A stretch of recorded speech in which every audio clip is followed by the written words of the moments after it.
Hello and welcome to Sport Tonight. I'm Cecilia Omogbe in Lagos. You are in the world watching us. In London, I'm Austin Okonakpan. Right, this is what the show looks like. It's a weekend, and of course, it's a loaded package as usual. We'll still continue paying tribute to late Peter Rufai, who died yesterday at the age of 61, and also tribute also pouring in for Diogo Jota. A lot are going on right there at Liverpool. We will be giving you updates concerning that on the show tonight. And also, yes, it's just one day before the Women's Africa Cup of Nations commence. And of course, today we will be talking with the media officer. She'll be telling us updates from the camp and how the Super Falcons are preparing to face Tunisia, which is going to be their opening game on Sunday. We will talk more about the Women's Africa Cup of Nations because it's starting on Saturday. And of course, the Euros will get our attention. The world champions, Spain, were in action yesterday. And of course, the result against Portugal wasn't a good scoreline for Portugal, who are actually in mourning. But then England, defending champions, will be in action this weekend, of course, against France. Everyone has been waiting for that. We will talk about that on the show tonight. And of course, the Nigerian National League, the second tier of Nigeria Premier League, of Nigeria Football League, we'll be talking about that on the show tonight because the chairman will be joining us to tell us more about the playoffs and also the things they're putting in place to ensure that, yes, we are having a seamless season. So much more on the show tonight. But first, right here in the studio, James Olumide Akombi is joining me on a Friday night. James, it's good to have you, James. Yeah, good evening, Cecilia. Good evening, Lagos. And of course, good evening to Austin in the UK. Yeah, it's good to have you on the show tonight. All right, Austin, yes, we'll still continue that tribute to our Dodo Mayana Peter Rufai, who died on Thursday morning right here in Lagos. I will try to see if one of his teammates is very close, a friend, former Super Eagles coach and the former captain of the Super Eagles of Nigeria, and of course the technical director of Nigerian Football Federation. He will be joining us on the show. We'll see if he will be able to join us on the show later tonight. So if we don't have him, we might just start with that of the Super Falcons if the media officer, Mary Akinshaw. Okay. I was going to take that to say more tributes pouring in for the late Peter Dodo Mayana Rufai. And we said it last night on the show that, you know, Edema Fuludu talked about, you know, how calm Rufai was as an individual, what he brought to the team. And I've been digging into his records. He spent a good time with the national team. So you mentioned him. Let's go to Abuja. Former Super Eagles captain, coach, now technical director of the Nigerian Football Federation, the one called Austin Cerezo Eguavoen, joins us on the show. Good evening. I always call you for me, you will be Kochi forever, even if you become FIFA president. So Kochi, good to have you join us on Sports Tonight. Always a pleasure. Always a pleasure. Thank you. Thank you for joining us. It was so devastating when I got the news yesterday of Peter Rufai's passing. How did you receive the news?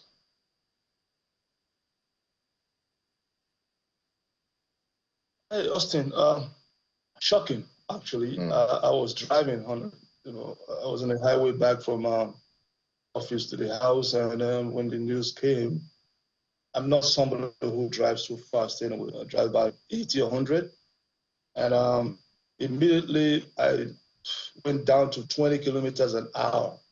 I was driving so slow, was reminiscing, and it was quite shocking. It was quite shocking. At some point, I had to pull over and put my thoughts together and try to dig deep a little bit, call one or two colleagues, and they were not 100% sure. But this morning was all over the news when Taribo called me and said, yes, confirmed. Why did Connie call me?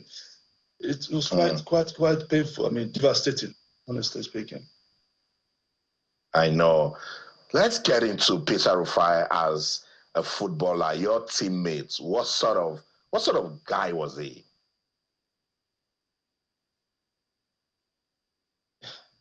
Dodo was a fun guy, a pure professional.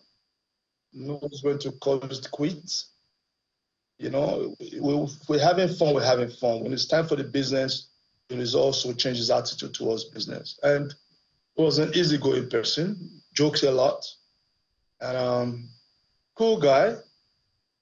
It doesn't matter whether you're small or big. I remember one time we traveled to Thailand, and we had a lot of home-based players in the team, Bazwai, Baldwin Bazwai and co. And the way Dodo related to them was kind of, they kept telling me, like, they didn't know that Rufai was just down to earth. I said, you've never met him. That's who he is for you. But down to earth human being. And what else can I say, Austin?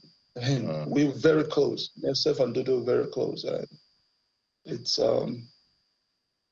quite emotional right now. It's difficult to actually say something, honestly, because it's still really, really fresh in my mind. I know. Let me let you breathe. Let me hand you over to Cecilia in Lagos. Cecilia. Coach, I know this is actually a sad moment, for everyone in Nigeria. Tributes have been pouring in for Peter Rufai, and of course, you just talked about the fond memories you have of him. And I mentioned earlier, last night on the show, the fond memories I have of him is actually what's showing on the screen. When he had to play, when he was at the goalpost with our chairman at the China's International Kids Cup. Is someone that is always there anytime we call upon him to promote our grassroots sport. Yes, I know there's so many things he has done, there's so many fond memories, and you've just pointed out one that you actually picked out. But for you, what kind of a person was he really? Ever smiling, pure professional when it comes to the game, when it comes to the business itself. Somebody to be trusted. We had this relationship because every time we see, like Cerezo, it reminds me of a lot of games that we played together. Living for me, those kind of jokes. But I mean, Cecilia, it's a bit tough to say. Because I've known Dodo for a very long time. We came close when I was in Bender Insurance. And then when we actually started working together was towards Tunisia in '94. And the bonding, we really bonded well. The entire team, but a couple of us was extraordinary because we were in Belgium together for a little while before he moved to Holland and then to Spain and Portugal. So there is no more month pass that we don't talk at least twice. So that was how close we were. A cool human being, what else can I say? I mean, I want to wish the family, the strength to be able to swallow this bitter pill, because this is indeed a bitter pill for every football follower or sports follower in this country to swallow, even in Africa. I know. Yeah, okay. Cecilia, go on. No, I was going to just, wrap this up from here. I mean, how do you think or feel that we can actually immortalize this great man that everyone has been talking about? Before I left the office this afternoon, I was speaking with Nasiru, the head of TDS, because I was out there trying to look at our under 15 boys, because that's the next on the 17th. But like you are aware, FIFA World Cup on the 17th now will be every year.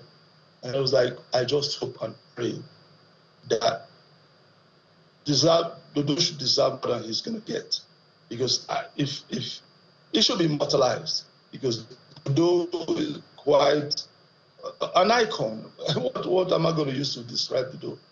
If a stadium or something, a statue, Dodo is erected somewhere, it won't be too much.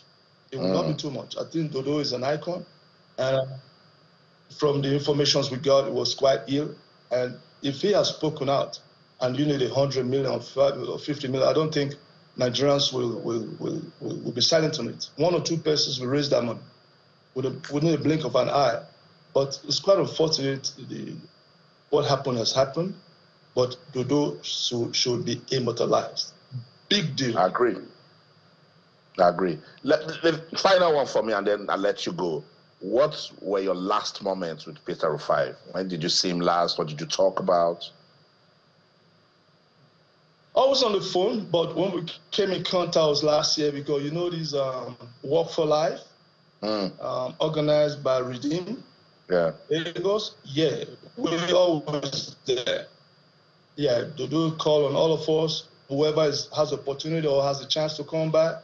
we all troop in there. We go for a real long walk, and then we have fun after that. So last edition, we were all together somewhere in VI or Ikoyi rather. But after that, it was always been on the phone. So that was the last contact with him physically, but on the phone was about a month ago.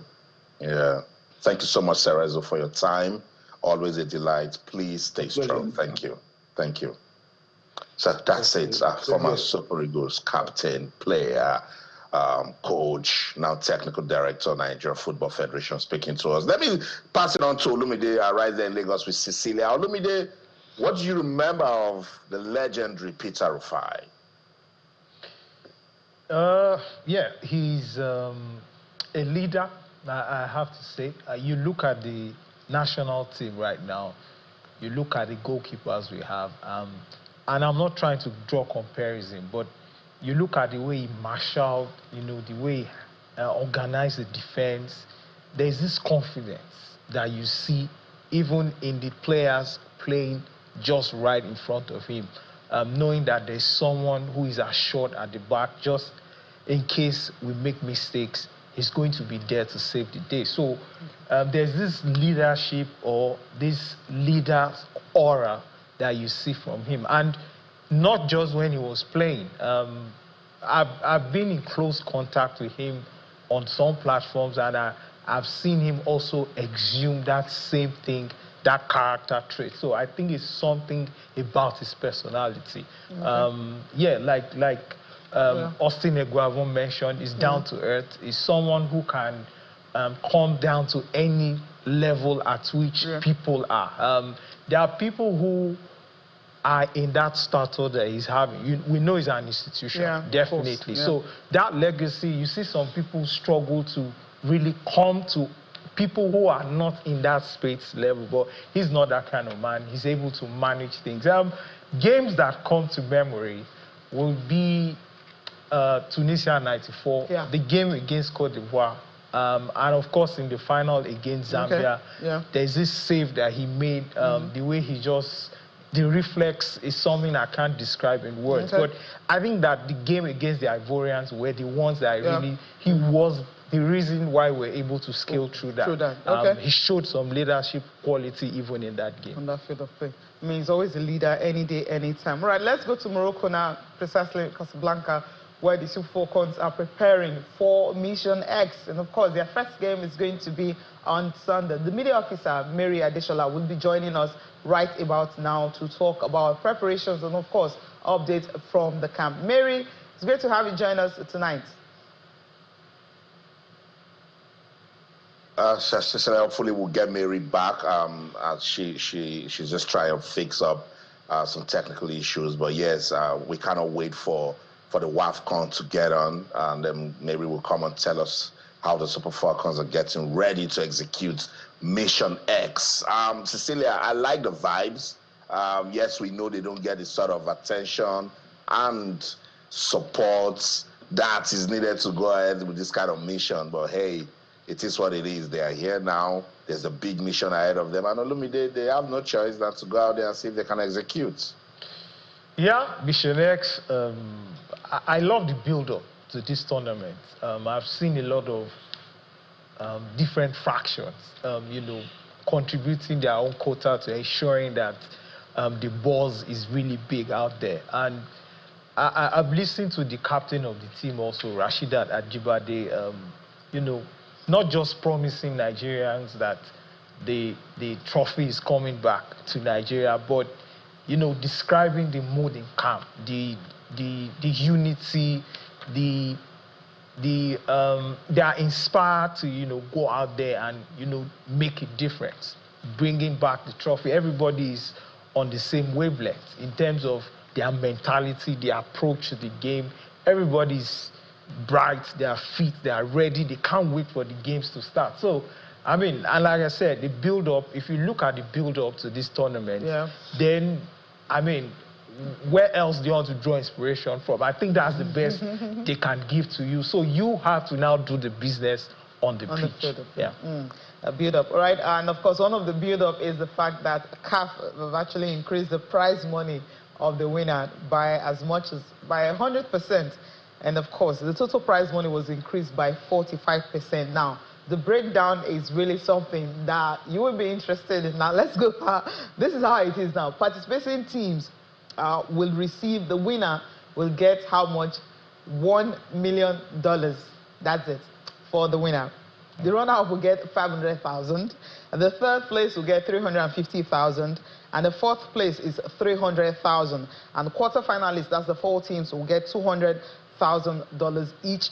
And the third of the group, the team that finished third on the group will get $150,000. And the fourth on the group will get $125,000. That's what each will get. So it simply means as long as you're participating, you're guaranteed $125,000. So that's the prize money. So the total prize money for this year's event is $3,475,000. So that's how much CAF is putting into women's football this year. It's the 13th edition. There's a new trophy. There's increment in prize money by 100%.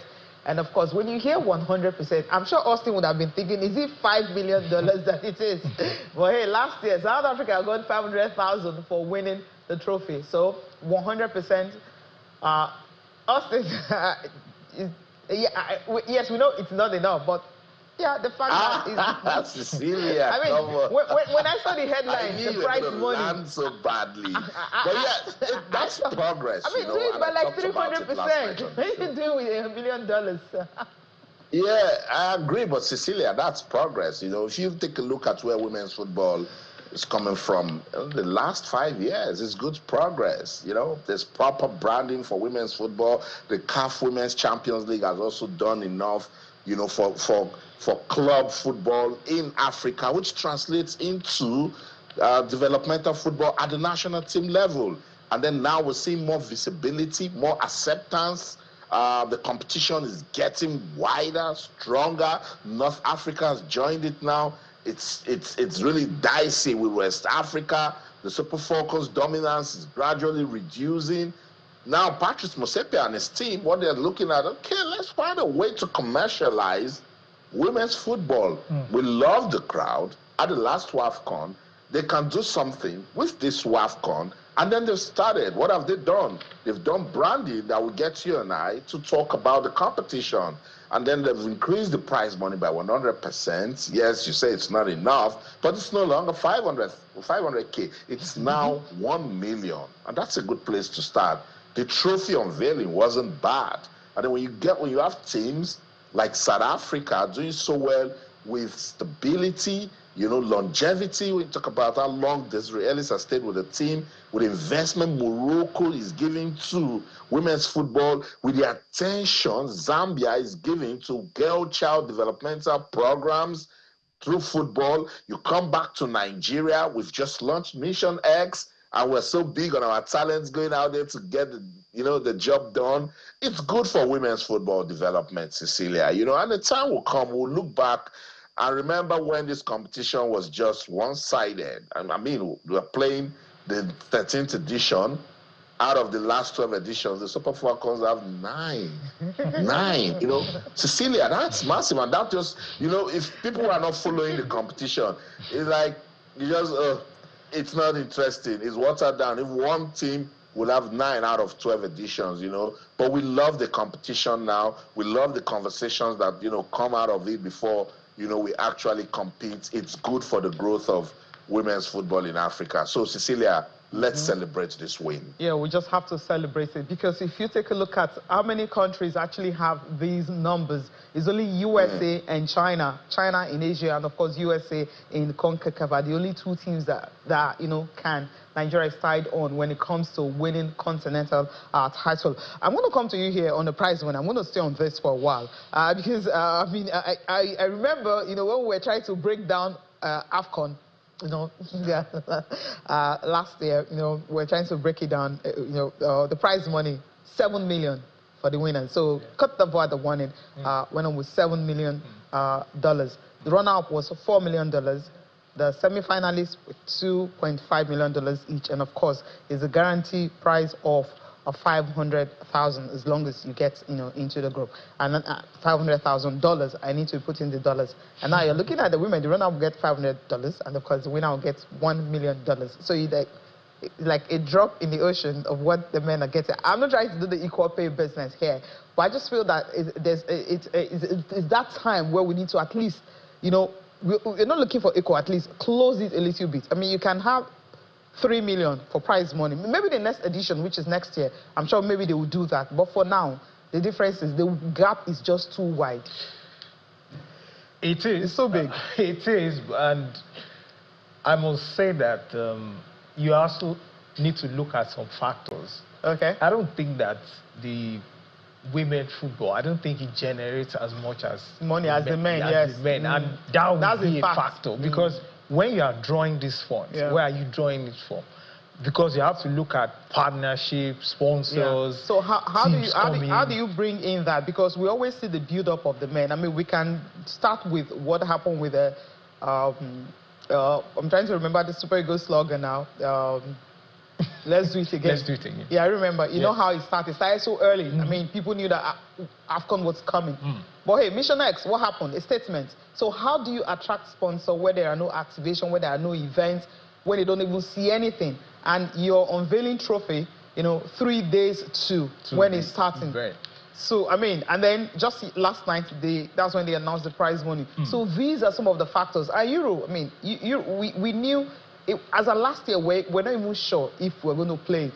Yes. That will start. So how do you attract broadcast rights to start with? How do you attract sponsors when they are not sure of when they are going to watch what they are putting their money in?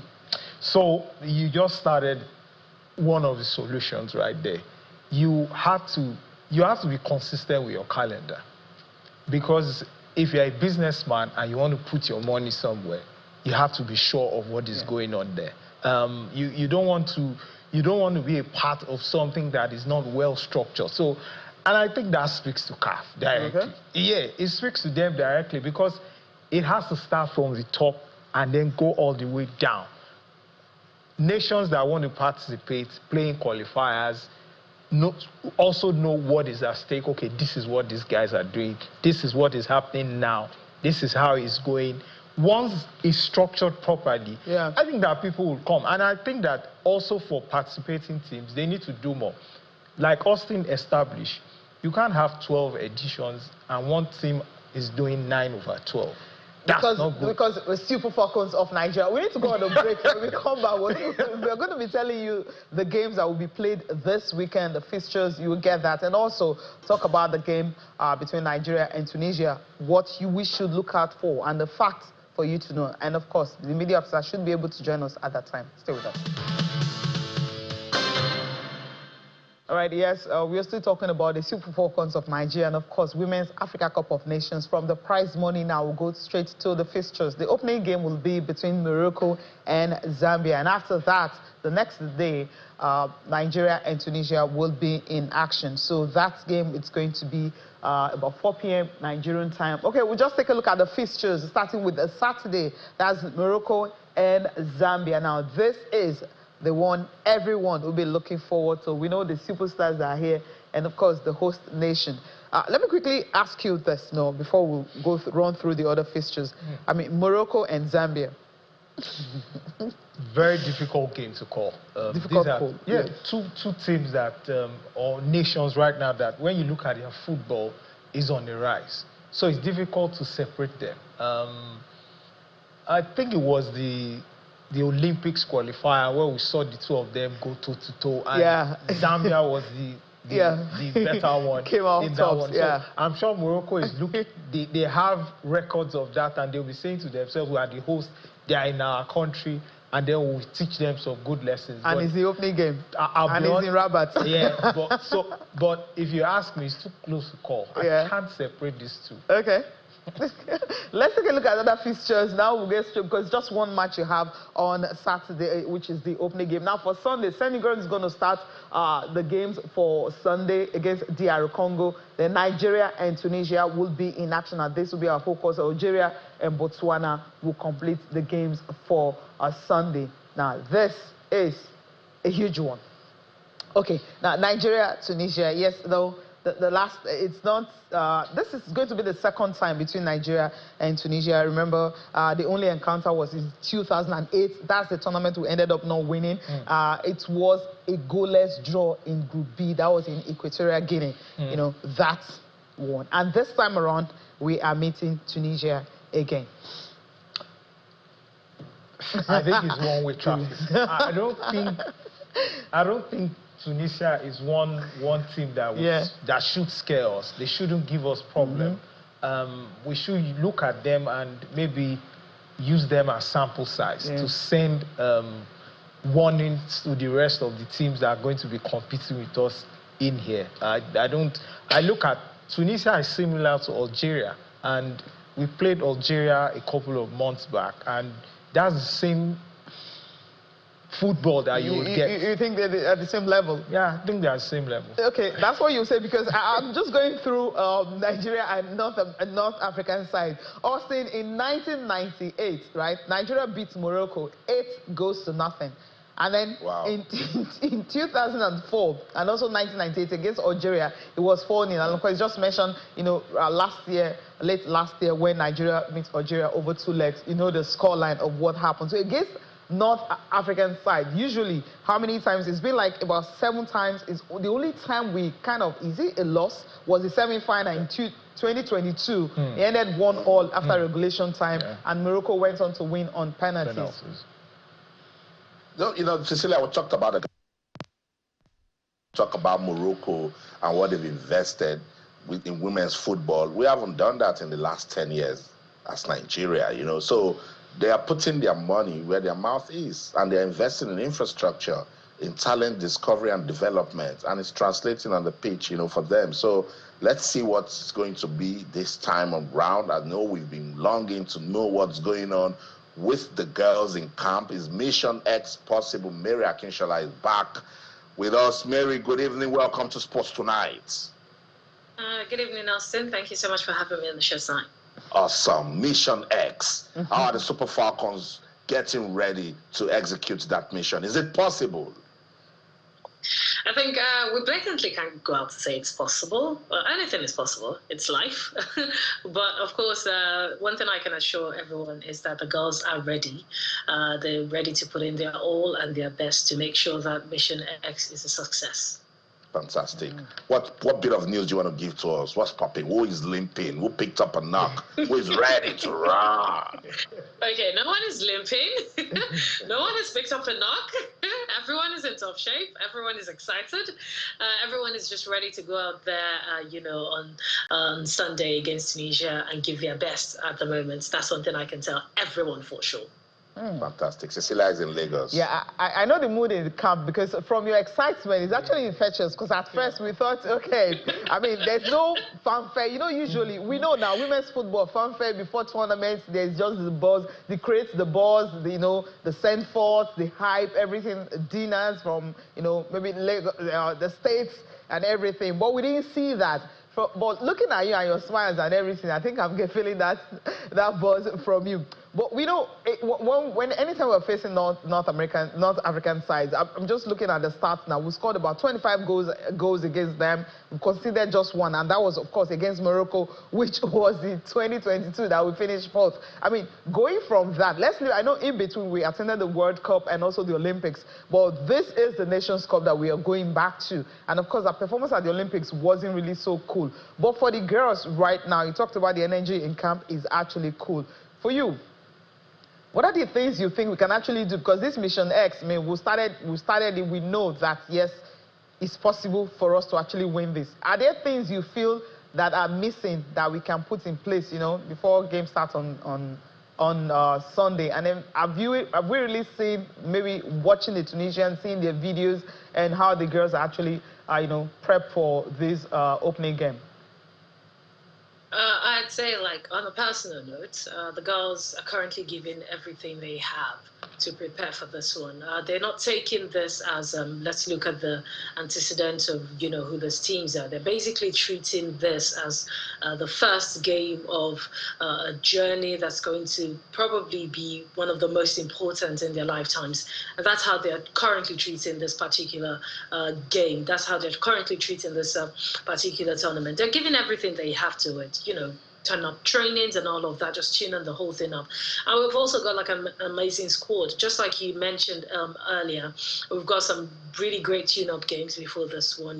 Got stand up against Cameroon, and also went up against Portugal. Of course, one of best sides in the world, and also they gave a good account of themselves. We had the one against Ghana, which ended 3-1 in favor of Nigeria. Yes, there would be no room for complacency. Everyone understands that at this point in time, but we're just looking forward to taking each game as it comes, giving everything we've got, and I'm pretty sure that at this point in time, all we're just asking for is lots of belief and confidence from Nigerians, because it's going to be a very, very long road, and we just hope we have the support of everyone going on it. Definitely that support, you girls are getting it right from Nigeria. And of course, there's the prize money. I mean, we got the news late last night of the prize money increments. How are the players taking it? Well, I haven't personally had a conversation about prize money with them, but I think nobody would actually hear about prize money going up and wouldn't, feel a little bit of happiness. Just to see how it goes. There's no buzz around it at all. 100% increment from 500K. We're just focused. $500,000 to like $1 million. Yes, the prize money is amazing. Yes, the trophy is beautiful, but we're focused on just going in there and getting the job done. Getting the job done. I think that's really important. Also, you've still got questions for Mary? Or we should let it go? Mary, I like your confidence. It's contagious. But we've seen that the gaps seem to be closing. North Africa, they're doing their thing. Even Zambia, the last WAFCON, Mary, let me remind you, Nigeria struggled to finish fourth. With what you've seen, what's giving you this confidence that is oozing? I love the fact that you started with what I have seen, which is why I'll go back again and say, with what I have seen, I think we're in a really good position to bring this one home with what I have seen. I mean, watch the trainings. Of course, I've been there, and look at the girls, look at the preparations they have, look at also the drive. And you talk about the Zambia. Yes, also for the girls, it was heartbreaking. We've got a good chunk of these girls who were there, who were in Morocco, 2 years ago, who witnessed this thing, who saw it firsthand. And they, I've spoken with a couple of them, and they talked about how for them this is a revenge mission.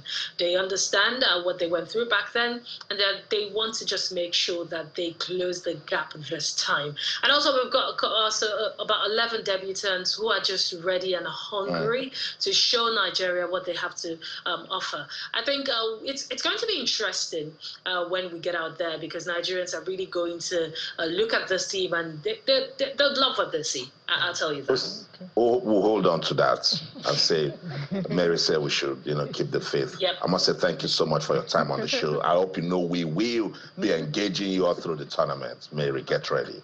Of course, we'll be here for you. All right, thank you so much. So that's Mary Akinshala, a media officer for the Super Falcons. Olumide, look, we've said it over and over again.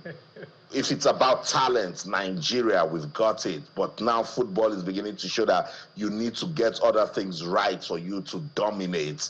But after listening to Mary, are you confident that the Super Falcons can execute Mission X? She sounds very, very... she's excited about the buzz in camp. And I think sometimes that energy like that is a true reflection of where they are mentally as a collective. It shows that there's a lot of unity in there of purpose. They know what is at stake. They are focused, like he has repeatedly mentioned. And to be honest, I think that for the first time, I have a change of mind. Because before now, she influenced that? Yeah, because she sounds very, very, very excited. And it seemed like she's not even telling us everything. Yeah. She's holding back a couple of things, just waiting for the games to start, and then you get to see the performance on the pitch to further buttress what she's been trying to tell us. Because you know sometimes talk can be cheap. You have to put the talk to work. So I'll wait and see. So my faith has moved from maybe a 6 to a 7.5. Okay, that is growing. Austin, his confidence is growing. Has yours grown, or is still growing, or it's the way it is? We'll see. We'll see. I will just stay neutral, Cecilia, because I know how much I invested in the last WAFCON, and then what happened. But this time around, 11 debutants, not the sort of preparation that we called for. But if you want to talk about talent, yes, I know we've got it. But as a team, as a collective force, I'll wait to see them play all their group games. And then I'll tell you something, Cecilia. Okay. After the group games, I'm waiting for you. All right, then let's leave the Super Falcons, because I know we can actually make this a Super Falcons show, right? But we can't do that because we have other things we need to talk about. Let's quickly go to Euros now. Austin, I don't know if you got updates for us from some of the games that are currently going on. Earlier, you had Sweden beating, this was expected, Sweden and Denmark. That game ended 1-0 in favor of Sweden. And of course, Germany currently beating Poland by 2-0. Okay, I think we have, well, let's just take a look at Saturday's results, Saturday's games. The games that go on Saturday, especially the big one, England and France. When it comes to women's football, we know England, they've grown over the years, and France also playing a catch-up. Yes, we played against them last year, and that was the first time I was actually confident that, yes, Super Falcons really know what to do when it comes to big games like that. Now, this is the fixtures for Saturday. Wales and Netherlands will start that. And, of course, before you have France and England, defending champions, taking on France. Let's go to Sunday, all the fixtures that you have for the Women's Euros. Quickly, Sunday's fixture, you have Norway and Finland, Switzerland and Iceland will also be in action. Iceland lost their opening game. So Switzerland are hosting the tournament. So just a quick one. England, of course, when it comes to women's football right now, they're big because they are defending champions. But the fact that some of their players, pulled out, not really retired. I mean, from the goalkeeper, best goalkeeper of the year, the last time. And then we saw her performance at the World Cup, and then she said, hey, she's hanging up because you have so many young players coming in. So 3 other players to also retire from the national team. So we're now having a blend of mostly young players, for Serena Wigma. You think England can actually defend this title? Yes, I think they can. At the last World Cup, they finished runners-up to the eventual winners, Spain.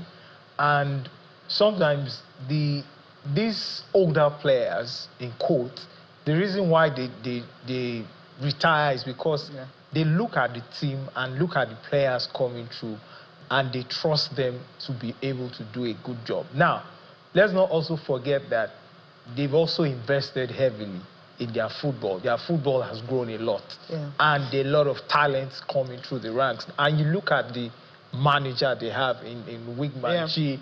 She's an experienced player. So I think manager, and I think that's going to be the X factor for England. What the manager can do in terms of putting them into shape, the technicalities, all that she can do to make these players gel. I think it's plug and play. So I believe they can defend their title. Defend well. Let's listen to the coach now, Serena Wigma, and also Leah Williamson ahead of the game against France on Saturday. Different because it has always been there, high expectations, and we have high expectations for ourselves too. We just want to do really well, and yes, we know we're here and we know exactly where we want to go to, but we bring it back to we have to be the best prepared, we have to have the best game plans, and if necessary to be able to adapt to what we have in front of us. I think the team is in a very good place. They're really well bonded, and we have worked really hard, and we will keep working really hard in every single game and every single training session, and that's what you can control. So that's what we're going for starting tomorrow. As a player, you want to respect the person that you play for, which we do, and you want somebody that's going to push you and challenge you. And I think we had some hard conversations over the last couple of years of different stages of, say from my personal experience where I was at, highs, lows, and always trying to get the most out of somebody. So I think first comes the respect for her as a human, as a coach. To know that somebody's done what they've done and to have them on your team is comforting. Let's see how far they'll go. Also, you're in England there. I know the buzz is big, you know, because before the game, the Prime Minister actually visited them in the training camp, you know, encouraging them. He got their jersey and, you know, had a pep talk with them and how resilient they are. You know, despite the fact they had some players actually leaving. But then that pep talk definitely is doing something, because we could see the smile from Williamson right now. That's right. And Cecilia, it's a movement, you know, right from when they won the last Euros. It changed women's football in this country. I told you it gave it about 60% growth rate, you know, club women's football, you know, young girls getting into football, you know, and that was what led the campaign for this Euros. And what a way to start. France is a massive test for Sarina Wiegman and her team. But look, she has said it over and over again, even before she joined this team, that she loves the mentality in the team. And if you check, that's what has pushed them all the way. They were so close to even winning the Women's World Cup. Tells you the progression that she has had with this team, you know. But in general, the Euros is growing. We're talking about women's football in Europe. I like what I see. Did you see the game between Sweden and Denmark? Yes, I know you expected Sweden to win, but Denmark turned up. Ball possession was 55-45. Denmark had 3 shots on target, same figure that Sweden had. In fact, they had no shots off target. So the 3 shots on target was what they had. So if you look at that analysis, you could tell that maybe Sweden was even lucky to win it. At the moment, it's Germany women 2, Poland 0. That's an expected result. But in all, I must say, I think it's worldwide now, Cecilia. Women's football is really growing, and Africa, we must get in there. You know, we must keep up with the pace. And however we go to the World Cup, we won't like what we'll see. We won't like it at all. So shout out to everyone. And it started with the leadership of Gianni Infantino, the attention that they've given to the development of women's football, the branding, the developmental projects, you know, all of that is what we're seeing with good football in Europe, Africa. We get on it tomorrow, and Cecilia, hopefully women's football will keep growing. Hopefully it keeps growing. Let's just quickly run through promoted team, you know, for the Nigeria National League. Yeah, we have the promotion playoff of the Southern Conference. Warrior Wolves, Kun Khalifa FC, and Crown FC, and Osun United. So let's go to another one. You know, we have the one from the North, and from the Northern Conference, that's where we have Wiki Tourist, Doma United, Yobe Desert Stars, and Borough FC. So these are the teams for that promotion playoff in an NNL. We can quickly look at the fixtures if we still have time for that before we leave the show. We know we have time fast spent. Borough and Yobe Desert Stars will be in action. That's from the Northern Conference Day 1 fixtures. Wiki Tourist and Doma United will also be in action. I remember how Austin was singing the praise of Doma United when they were in the top flight. Right now they are Crown FC and Kun Khalifa FC at Osun United and Warrior Wolves. That's from the South. That's the 1 fixtures from the Southern Conference. So we need to roll and leave the studio. Austin. So, Cecilia, there we have it. Is the promotion playoff. We'll monitor it to the teams that will come into the MPFL. But it's crazy that next season I'll be talking about Aqua United in the NNL. Cecilia, that's horrible. But it's all good. It's football. That's the show. In London, I'm Austin Okonakwan. In everything you do, remember, let's keep talking sports. Bye for now. Yeah, and I will be talking about Bender Insurance. He's staying in the top flights, right? James, thank you so much for coming on the show tonight. Good to be here. Good to be here, like I said. And I'm happy.